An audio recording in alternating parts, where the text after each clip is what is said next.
जो कुछ प्रोग्राम्स हैं जो ज़ाहिर गरीबों के लिए हैं, निचले तबके के लिए हैं, मेरा घर, कामयाब पाकिस्तान, कामयाब जवान। शौकत तरीन साहब ने कहा है कि आपने ये प्रोग्राम्स जो हैं वर्चुअली बंद कर दिए हैं। इसके अलावा जो मेरा पाकिस्तान मेरा घर स्कीम है उसके हवाले से तो हमें लोगों की भी शिकायत जब मौसूल हुई और हमने स्टेट बैंक से भी पूछा तो उन्होंने कहा कि अगस्त के आखिर तक हमने इसको होल्ड कर दिया है। मतलब ये तो बाकायदा तौर पर जो निचला तबका है उनको घर देने की स्कीम है, रोज़गार की स्कीम है, इसको क्यों आप बंद कर रहे हैं? इस पर IMF को क्या एतराज़ हो सकता है? कोई IMF का एतराज़ नहीं है, ये इस पर पूरी जिम्मेदारी मेरी है।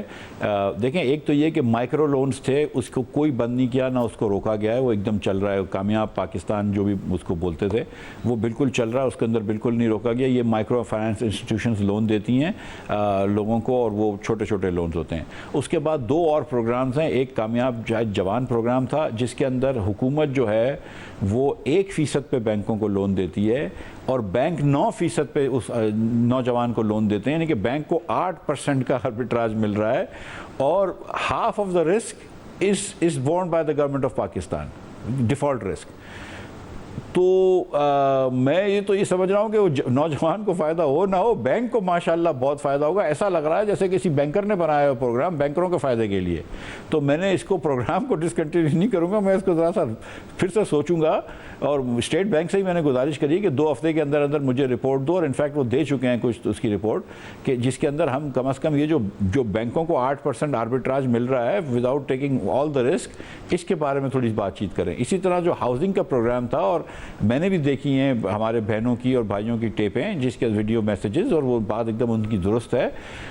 उसके अंदर भी ये था कि हुकूमत जो है वो उनको तो 2% पे दे रही है इंटरेस्ट, उनसे तो ले रही है, लेकिन जो बैंक हैं उनको 19% इंटरेस्ट दे रही है और 17% जो है वो बैंक का नफ़ा है। मैं आपको मिसाल देता हूँ कि इस साल हम 10 अरब रुपए से ज़्यादा सब्सिडी देंगे सिर्फ 80 अरब रुपए के लोन्स के ऊपर, और वो 20 साल तक देनी होगी। तो मैं 200 अरब रुपए दे चुका हूँगा 20 साल में, चलो नेट प्रेजेंट वैल्यू उसकी कम होगी 80 अरब के लोन पे, और अगले साल अगर मैं 200 अरब का लोन लूँ तो फिर मैं कहाँ से ये हैंडल कर सकूँगा? तो बहुत सारी ऐसी चीज़ें थीं जो खान साहब करके गए थे, जिसके अंदर उन्होंने बिल्कुल प्लानिंग नहीं करी कि ये पैसे कहाँ से आएंगे, बस उन्होंने प्रोग्राम अनाउंस कर दिया।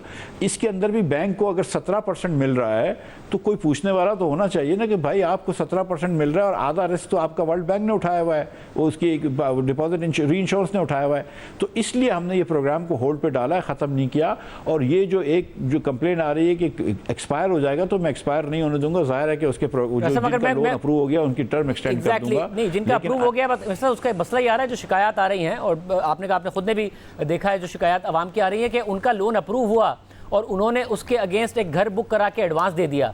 अब अगर बैंक की तरफ से इसको अगस्त तक होल्ड कर गया, उनका एडवांस डूब जाएगा। तो इसलिए कम से कम जिन लोगों का अप्रूव हो गया है उनके लिए कोई ऐसा मैकेनिज्म तो बनाया ना स्टेट बैंक ऑफ पाकिस्तान, जिसकी वजह से गरीब लोगों का पैसा ना डूब जाए।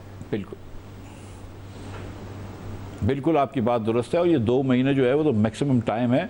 लाइक आई सेड कि जवान वाला प्रोग्राम था, उस पर सिर्फ 2 हफ्ते दिए हुए थे इन लोन्स का, और वो तो 2 हफ्ते के अंदर उससे पहले रीडिज़ाइन हो गया है। हमारी वज़ीर आज़म की माविन और वज़ीर है हमारी शज़ा ख्वाजा साहिबा, ये इसको देख रही हैं सारे यूथ प्रोग्राम्स को। ये इससे, और मैं आपको सच बता रहा हूँ कि ये प्राइम मिनिस्टर यूथ प्रोग्राम जो थे मियाँ नवाज शरीफ ने जो इंट्रोड्यूस किए थे, ये उसी की कड़ी है, and we are very happy.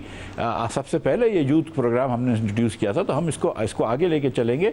लेकिन अगेन इसका फ़ायदा, ये शाहजेब खानदार साहब आप ये बात को समझते हैं ना कि इसका फ़ायदा यूथ को होना चाहिए या स्मॉल होम ओनर्स को होना चाहिए, इसका फ़ायदा सिर्फ बैंकों को नहीं होना चाहिए।